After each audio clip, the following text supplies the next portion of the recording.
ओम शांति। मेरे मीठे मीठे भाई और बहनों, बाबा के इस अनमोल खजाना यानी ज्ञान रूपी मुरली को जन जन तक पहुंचाना हम सब की कर्तव्य नहीं बल्कि धर्म है। मैं तो अपना धर्म निभा रही हूँ। अब आपकी बारी। आप भी अपनी व्हाट्सएप और फेसबुक और दूसरे सोशल मीडिया के ग्रुप में शेयर कीजिए। क्या पता आपके इस नेक काम की वजह से किसी की ज़िंदगी जीने की एक नई राह मिल जाए। और हाँ, आप भी इस यूट्यूब चैनल को सब्सक्राइब कर लीजिएगा ताकि आपको भी रोजाना बाबा की मुरली को सर्च करना ना पड़े। शिव बाबा की अमृत वर्षा हम सब पर ऐसे ही बरसते रहे। अब सुनते हैं आज की मुरली। ओम शांति। 23 अक्टूबर 2021। बाबा के महावाक्य। मीठे बच्चे, रावण की मत पर कोई भी विकर्म मत करो। पतितों को पावन बनने का रास्ता बताओ। प्रश्न। सयाने सेंसिबल बच्चे कौन सा पुरुषार्थ करते हुए एक श्रीमत का ध्यान अवश्य रखेंगे? उत्तर। सेंसिबल बच्चे ऊंच पद पाने के लिए निरंतर याद में रहने का पुरुषार्थ करते हुए सदैव इस श्रीमत का ध्यान रखेंगे कि हमको निमित्त बन अनेक आत्माओं का कल्याण करना है। जो बहुतों का कल्याण करते हैं उनका कल्याण स्वतः ही हो जाता है। गीत। तकदीर जगाकर आई हूँ। ओम शांति। बच्चों की बुद्धि में अभी नई दुनिया और पुरानी दुनिया दोनों है, क्योंकि बच्चे जानते हैं पुरानी दुनिया का विनाश अभी होने वाला है और नई दुनिया बाप ही रचते हैं। बच्चे जानते हैं शिव की जयंती भी मनाते हैं, रात्रि भी मनाते हैं। दोनों अक्षर का अर्थ दुनिया में कोई नहीं जानते। शिव जयंती अर्थात शिव का जन्म। अब वह तो मनुष्य का जन्म मानते हैं। शिव का जन्म तो होता ही नहीं, समझते नहीं जन्म कैसे लेते हैं। श्री कृष्ण का तो गाया हुआ है कि उनका जन्म हुआ है। शिव जयंती के लिए कोई वर्णन ही नहीं है। गाया हुआ भी है परमपिता परमात्मा ब्रह्मा द्वारा स्थापना करते हैं। क्या ऊपर सूक्ष्म वतन में बैठ किसको प्रेरणा करते हैं? यह तो हो नहीं सकता। याद तो करते ही हैं पतित पावन बाप को। जब बाप खुद आकर समझाए तब मनुष्यों की बुद्धि में बैठे। यह ड्रामा में होने कारण बाप को आना ही है संगम पर। तुम बच्चे जानते हो कि बाप आया हुआ है, परंतु अभी तक ऐसा कोई मुश्किल ही समझते हैं। यह ओपिनियन में कोई नहीं लिखते हैं कि बरोबर परमात्मा ब्रह्मा द्वारा भारत को फिर से श्रेष्ठाचारी सतयुगी दुनिया बना रहे हैं। यथार्थ रीति कोई समझते नहीं है कि बाप आया हुआ है, स्वर्ग की राजाई का वर्षा दे रहे हैं, राजयोग सिखला रहे हैं। हजारों आते हैं, फिर कोई ठहरते हैं, उनसे भी आते आते फिर घटते जाते हैं। कितने तमो प्रधान बुद्धि बने हैं जो इतनी सहज बात समझ नहीं सकते। बाप कहते हैं मामेकम याद करो तो तुम्हारे विकर्म विनाश हो जाए। यह योग अग्नि है जिससे तुम सतो प्रधान बन जाएंगे। कोई भी विकर्म नहीं करो। विकर्म कराने वाला है रावण। उनकी मत पर नहीं चलो। कोई को दुख न दो। बाप आया है पतितों को पावन बनाने। बाप कहते हैं तुम्हारा भी यही धंधा है। रात दिन यही चिंतन करो। हम पतितों को पावन बनने का रास्ता कैसे बताए? रास्ता बहुत सहज है। योग बल से ही हम सतो प्रधान बनेंगे। यह है अविनाशी सर्जन की दवाई। यह कोई मंत्र आदि नहीं है। यह तो बाप को सिर्फ याद करना है। कितना क्लियर समझाते हैं। कल्प कल्प यह समझाया था। गाते भी हैं ज्ञान, भक्ति, वैराग्य। वैराग्य किसका? इस पुरानी छीची दुनिया का। पुरानी दुनिया में बिल्कुल पापात्मा बन गए हैं। कहते भी हैं पतित पावन लिबरेटर आओ। लिबरेट किससे करना है? दुख से, रावण राज्य से। रावण को अंग्रेजी में ईवल, शैतान कहते हैं।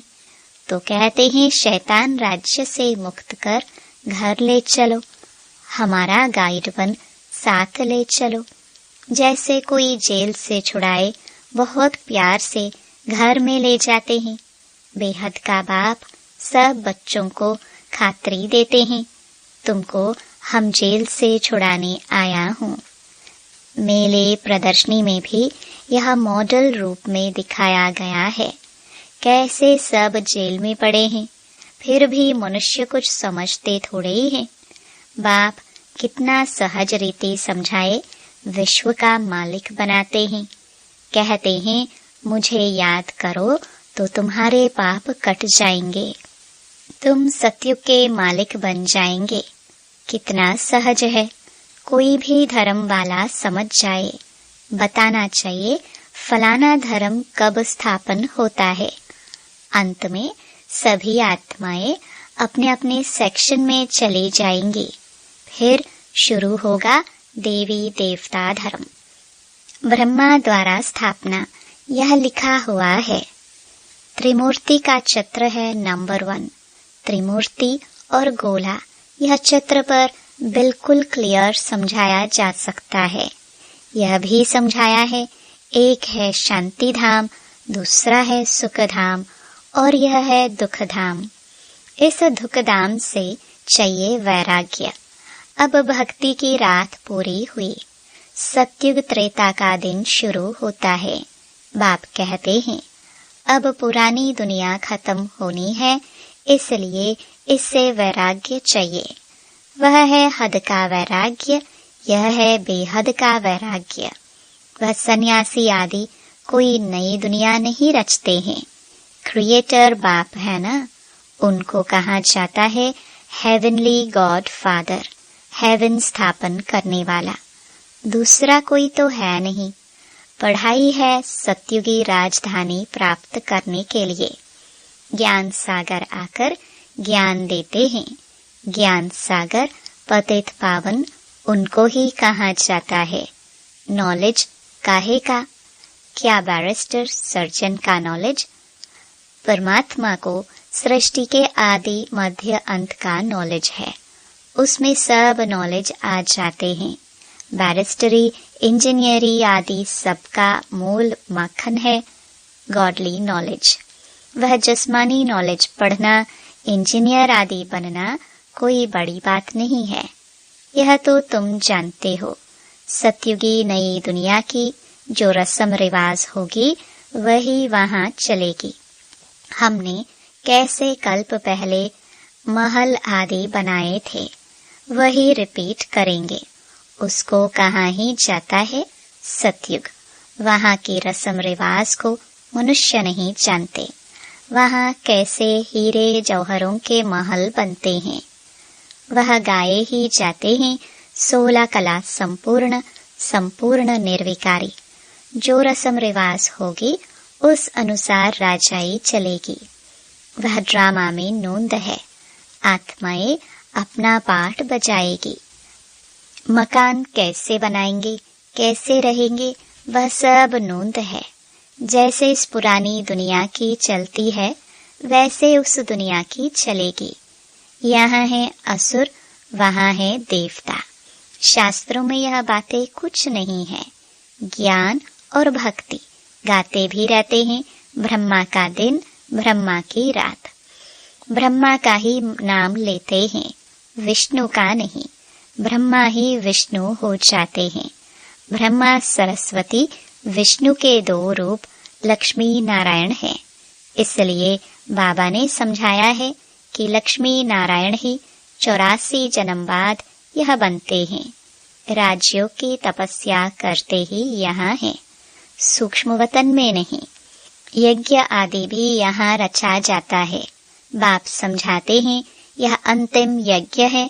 फिर सतयुग त्रेता में कोई यज्ञ नहीं होता। किस्म किस्म के यज्ञ रचते हैं। बरसात नहीं हुई तो यज्ञ रचेंगे। कोई भी दुख आता है तो यज्ञ रचते हैं। समझते हैं यज्ञ से दुख टल जाएंगे। यह तो सबसे बड़ा यज्ञ है। जिस ज्ञान यज्ञ से सारी सृष्टि के दुख टल जाते हैं।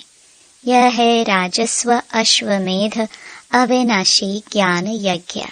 सब इसमें स्वाहा हो जाएंगे। कितनी अच्छी रीति समझाया जाता है। दिल्ली में मंडप बनाए मेला किया है। यह भी अच्छा है। मंडप बनाने में कोई देरी थोड़ी लगती है। यह जो हॉल के लिए इतना हैरान होना पड़ता है, इससे तो अपना मंडप ले लो। छोटे छोटे गांव के लिए तो छोटा मंडप भी बना लो। गांव आदि में बत्ती आदि न हो तो दिन में भी प्रदर्शनी हो सकती है। अपना ही सामान हो, लोन पर क्यों लेवे। बाप डायरेक्शन दे रहे हैं प्रदर्शनी कमेटी को। वाटरप्रूफ मंडप बना लेवे। भल बरसात पड़े हर्जा नहीं। बाबा जब दिल्ली गया था तो ठंडी में भी मंडप में जाकर भाषण करते थे। ठंडी के लिए तो सबको गर्म कपड़े हैं। प्रदर्शनी के लिए तो कितने भी मंडप बना सकते हो, कोई विघ्न न डाले। अच्छा, इंश्योरेंस कर दो। सर्विस तो करनी होती है ना। समझाना भी है, बाप का पूरा परिचय देना है। अभी तो सब बाप के साथ है। ज्ञान सागर बाप से हमें ज्ञान मिल रहा है। सतयुग में ज्ञान की दरकार नहीं रहती। बाप कहते हैं मैं सदगति के लिए आया हूँ। फिर रावण से दुर्गति होती है। सदगति दाता तो एक बाप ही है। कितना क्लियर समझाया जाता है, परंतु खुद समझते नहीं। सिर्फ कह देते हैं यह मनुष्यों के लिए बहुत अच्छा है। बाकी खुद समझे उसके लिए फुर्सत नहीं। बड़े बड़े लोगों को भी कितना जाए समझाते हैं। सिर्फ यह समझो कि बाप कैसे श्रेष्ठाचारी दुनिया बनाते हैं। श्रेष्ठाचारी बनाना बाप का काम है। तब तो बाप को पुकारते हैं, गाते रहते हैं, दुख हरो सुख दो। यह भी समझते हैं बाप आएगा तो हम बलिहार जाएंगे, श्रीमत पर एक्यूरेट चलेंगे। फिर भी बाप की श्रीमत पर चलते नहीं। मनुष्यों को तो पता नहीं भगवान क्या चीज है। सर्वव्यापी कह देते हैं। अरे पतित पावन भगवान तो एक है ना, वह सर्वव्यापी कैसे होगा। फिर तो सब भगवान कहलाए। भगवान कोई छोटा बड़ा थोड़े ही होता है। प्रदर्शनी में यह भी दिखाया है, कोई मांस खाते हैं, कोई लड़ते हैं। क्या यह सब भगवान करते हैं। उस समय मनुष्य खुश होकर चले जाते हैं। बाहर गए फिर वहां की वहां रहे। सिर्फ प्रजा बनती है। राजा बनने के लिए कितना माथा मारते हैं, हाथ सब उठाते हैं राजा बनने के लिए। फिर 5-7 रोज के बाद देखो तो है ही नहीं। माया कितनी जबरदस्त है, झट फंसा देती है। राजधानी स्थापन करना कितना डिफिकल्ट है। धर्म स्थापन करने में डिफिकल्टी नहीं है। वहाँ कोई असुरों के विघ्न थोड़े ही पड़ते हैं। यहाँ बच्चे कहते शादी नहीं करेंगे तो बाप कहता शादी तो जरूर करनी है। शादी बगैर दुनिया कैसे चलेगी। अरे शादी न करना तो अच्छा है ना। शादी नहीं करेंगे तो बच्चे भी नहीं होंगे, बर्थ कंट्रोल हो जाएगा। बाप समझाते हैं अब जो करेगा सो पाएगा। आगे चलकर बहुत जल्दी जल्दी बनेंगे। तुम बच्चे जानते हो जैसे कल्प पहले स्थापना हुई थी वैसे ही होगी। जो दिन बीता वह कल्प पहले मुहाफिक। रात को सोते हैं ख्याल चलता है आज सारा दिन जो पास हुआ वह ड्रामानुसार, फिर कल जो होना होगा सो ड्रामानुसार होगा। सिवाय तुम्हारे और किसको भी पता नहीं कि यह ड्रामा है। उसका आदि मध्य अंत क्या है, कुछ पता नहीं। तुमको मालूम है, तुम पुरुषार्थ करते हो और तो सब घोर अंधियारे में है। जो कुछ पाठ चलता है वह ड्रामानुसार। आज यहाँ बैठे हो और कल बीमार हो जाते, वह भी कहेंगे ड्रामानुसार भोगना भोगनी है, कल्प कल्प ऐसे होगा। ड्रामा बुद्धि में है, इसलिए कोई फिक्रात नहीं होती है। विघ्न पड़ते हैं, काम में देरी पड़ती है, समझते हैं कल्प कल्प देरी पड़ी होगी। आसार ऐसे मालूम पड़ते हैं। ऊंच पद पाने के लिए पुरुषार्थ बहुत करना है। देखना है कि हम ऊपर चढ़ रहे हैं, बाबा की सर्विस करते हैं कि एक जगह पर खड़े हैं। हम कोई का कल्याण करते हैं, बहुतों का कल्याण करेंगे तो हमारा भी कल्याण होगा। इम्तिहान जब पूरा हो जाएगा फिर सब मालूम पड़ जाएगा कि हम यह पद पाएंगे। कल्प कल्पांतर की बाजी है। फिर पिछाड़ी में बहुत पछताएंगे कि हमने इतना समय पुरुषार्थ क्यों नहीं किया, बाप की श्रीमत पर क्यों नहीं चले। बाबा सिर्फ कहते हैं मन मना भव, बस। कितने प्यार से कहते हैं, बच्चे मुझे याद करो और उनको भी रास्ता बताने की सर्विस करो। क्यों नहीं पुरुषार्थ कर ऊंच पद पाना चाहिए। उनको कहेंगे सयाने सेंसिबल बच्चे। पढ़ाने वाला भी समझते हैं कि यह श्रीमत पर नहीं चलते हैं, किसका कल्याण नहीं करते हैं तो जरूर पद भी कम मिलेगा। जितना बहुतों को रास्ता बताएंगे उतना ऊंच पद पाएंगे। अपने लिए सर्विस करनी है, जो करेगा सो पाएगा। जो पुरुषार्थ करना चाहिए कि हम क्यों नहीं ऐसी सर्विस करें। कहाँ प्रदर्शनी होती है तो वहाँ हाफ पे पर भी जाकर सर्विस करते हैं, कोई तो फुल पे भी छोड़कर सर्विस करते हैं। बाबा कहते हैं बाल बच्चों के लिए कुछ चाहिए तो भेज दे। शरीर निर्वाह तो चाहे 1000 से करे, चाहे 10 रुपये से करे। पैसा कोई के पास बहुत है तो लाखों रुपया भी खर्चा होता है।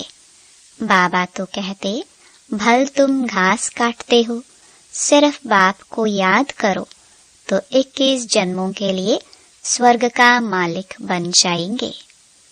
अच्छा, मीठे मीठे सिखिलदे बच्चों प्रति माता पिता बाप दादा का याद प्यार और गुड मॉर्निंग। रूहानी बाप की रूहानी बच्चों को नमस्ते। धारणा के लिए मुख्य सार। पहला, सब फिक्रातों से छूटने के लिए ड्रामा को बुद्धि में यथार्थ रीति रखना है, जो बीता कल्प पहले मुहाफिक। दूसरा, रात दिन यही चिंतन करना है कि हम पतितों को पावन बनाने का रास्ता कैसे बताए। श्रीमत पर अपना और दूसरों का कल्याण करना है। वरदान, सर्विस व पुरुषार्थ में सफलता प्राप्त करने वाले डबल ताजधारी भव। संगम युग पर सदा स्वयं को डबल ताजधारी समझकर चलो। एक लाइट अर्थात प्योरिटी का ताज और दूसरा जिम्मेवारियों का ताज। प्योरिटी और पावर, लाइट और माइट का क्राउन धारण करने वालों में डबल फोर्स सदा कायम रहता है। ऐसी डबल फोर्स वाली आत्माएं सदा शक्तिशाली रहती हैं। उन्हें सर्विस व पुरुषार्थ में सदा सफलता प्राप्त होती है। स्लोगन, दिव्य गुणों के आधार पर मन, वचन और कर्म करना ही दिव्यता है। ओम शांति।